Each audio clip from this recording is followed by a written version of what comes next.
As curas. Certa vez, quando Dona Lourinha estava escutando uma novela de rádio em casa, uma parente que morava com ela lhe disse que estava com dor de cabeça. Mesmo continuando a ouvir a novela, Dona Lourinha fez uma prece, segurando a mão da moça e a entregou a Deus, pedindo que ela fosse curada. Terminada a prece com trilha sonora de drama, a moça declarou que a dor tinha passado, que ela estava boa. Foi assim que as curas mediúnicas de Dona Lourinha começaram. Os anos foram correndo. Dona Lourinha passou a usar ramos verdes de plantas, velas e incensos em suas curas. A dor de cabeça foi uma das doenças que ganharam um tratamento especial. Um copo cheio de água, tapado por um lenço de algodão e virado com a boca para baixo sobre a cabeça do doente. O copo ficava emborcado ali por todo o tempo da reza. Pequenas borbulhas iam subindo na água desde a cabeça da pessoa, como se ela estivesse começando a ferver. As bolhas se desfaziam quando chegavam à superfície da água, bem no fundo do copo, que era o topo de tudo. A água não se derramava nunca e os benzidos se diziam aliviados ao final. No seu santuário, em dias de sessão de atendimento e desenvolvimento mediúnico, Lourinha e seus médiuns se sentavam à mesa coberta com uma toalha branca e com objetos ritualísticos, incluída uma bola de vidro onde Dona Lourinha concentrava sua vidência. Ela era sempre a primeira a entrar em transe, era quem abria os trabalhos. Depois, os outros médiuns, geralmente 2 ou 3, começavam a manifestar a presença dos seus guias. Todo o processo era calmo e controlado. O público ficava orando em silêncio ou bem baixinho, esperando a hora em que cada um seria atendido para contar seus problemas, tomar um passe de energia pelo contato com os guias manifestados e se curar dos seus males. As curas também podiam acontecer fora dessas sessões, na Pedra Branca do santuário. Neném recebeu uma dessas curas em várias etapas. Num domingo, depois do almoço, ela avisou a Dona Lourinha que não estava se sentindo bem. Minha avó mandou que ela se deitasse na Pedra Branca. Pouco tempo depois de deitar, Neném dormiu e só despertou à noite. Tentou mexer a perna, o dedo do pé e não conseguiu. Dona Lourinha lhe disse: "Fique quietinha porque você está recebendo um tratamento espiritual." A veia do braço de Neném estava inchada como se ela estivesse sendo injetada por uma agulha de soro. Foram muitas as aplicações desse soro invisível. Ao final do tratamento, ela disse que passou a se sentir mais forte e resistente fisicamente. Esse era um tipo de intervenção inefável, como a intermediação de Dona Lourinha, que aconteceu com várias pessoas em diversas ocasiões e no mesmo local, a Pedra Branca. Vani fez uma cirurgia espiritual assim para tratar do aparelho gastrointestinal. Também acompanhou uma amiga que, como algumas outras pessoas, foi tratada à distância. Graça recebeu várias sessões de tratamento espiritual em seu quarto no início da noite, ainda com a luz elétrica acesa. Graça, muito inquieta e falante, nesse momento silenciava. Um cheiro de éter enchia o recinto.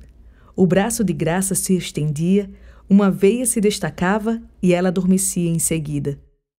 Muitas pessoas com perturbações emocionais ou espirituais se reequilibravam depois das conversas, benzeções e tratamentos feitos com Dona Lourinha.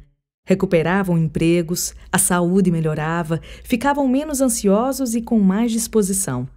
Algumas se tornavam médiuns por recomendação dela, que dizia ser necessário desenvolverem os seus dons para a vida delas desentravar. Ela explicava que cada entidade que se aproximasse seria sentida de uma forma própria. Depois de uma sessão de incorporação, todo médium se sentia um pouco cansado, mas a energia voltava rápido e mais forte do que antes. Nilda Cosme da Rocha não conheceu Dona Lourinha. Trabalha como faxineira na minha casa. É uma umbandista e a primeira vez em que procurou um terreiro de umbanda foi por desespero. Escutou aquilo que não esperava nem queria, mas era exatamente o que precisava ouvir e o melhor resultado o futuro poderia lhe trazer. Ela disse que o pai Canindé mandou ela largar o péssimo marido e criar as filhas sozinha, que os guias iriam ajudar nisso. Ela teve raiva, achava que precisava manter o marido, mas acabou acatando o conselho. Criou as filhas sem ajuda, com seu próprio trabalho. As filhas cresceram, casaram-se, e Nilda hoje é avó de 5 netos. A cura nunca é só para o corpo, e os remédios da alma nem sempre são doces. Essa história que ela me contou despertou a minha memória. Quando encontrei um namorado em Mossoró, no campus da Universidade Estadual do Rio Grande do Norte, fazia tempos que eu estava sozinha, e o que aconteceu parecia a realização de um conto de fadas. Eu tinha que atravessar um descampado entre os blocos de sala de aula. Era noite, tinha chovido e o campus estava deserto. Quando eu estava a meio caminho entre um bloco e outro, um sapo cururu pulou à minha frente para ficar embaixo da luz esperando cair algum inseto. Depois pulou outro sapo, mais um, mais outro. De repente, era uma multidão de sapos à minha frente e outra ao meu lado. Eu fiquei acuada contra a parede do lado oposto aos sapos e decidi voltar pelo caminho de onde havia vindo, só para descobrir que atrás de mim ainda havia muitos sapos mais. Me restava berrar.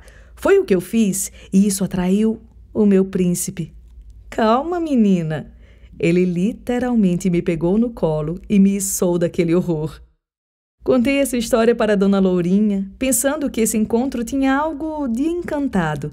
O príncipe era filósofo e professor universitário, estava divorciado e sem ninguém especial em sua vida. Começamos a namorar, eu estava toda feliz. Para minha enorme surpresa, minha avó não se alegrou comigo. Ficou calada por um tempo, olhando para mim e arregalou os olhos. Esse homem não é para você. Ele ainda tem mulher. Nunca se separou dela. Fiquei irada. Ela nem conhecia o homem, não sabia sequer o nome dele. Achei que minha avó estava com medo que eu fosse embora para Mossoró, abandonasse ela em Natal. Joguei isso na cara dela. Disse que nunca mais lhe contaria nada da minha vida amorosa.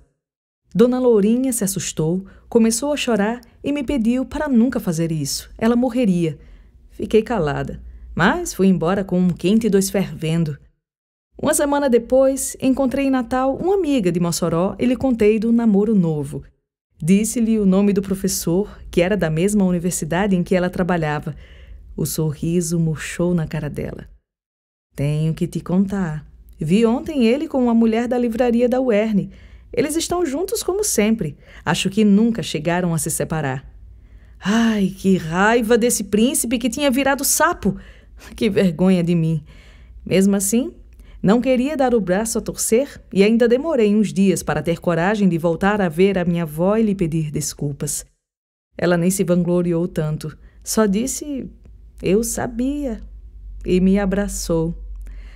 Como é infrutífero desacreditar de uma avó, ainda mais quando ela é clara e vidente.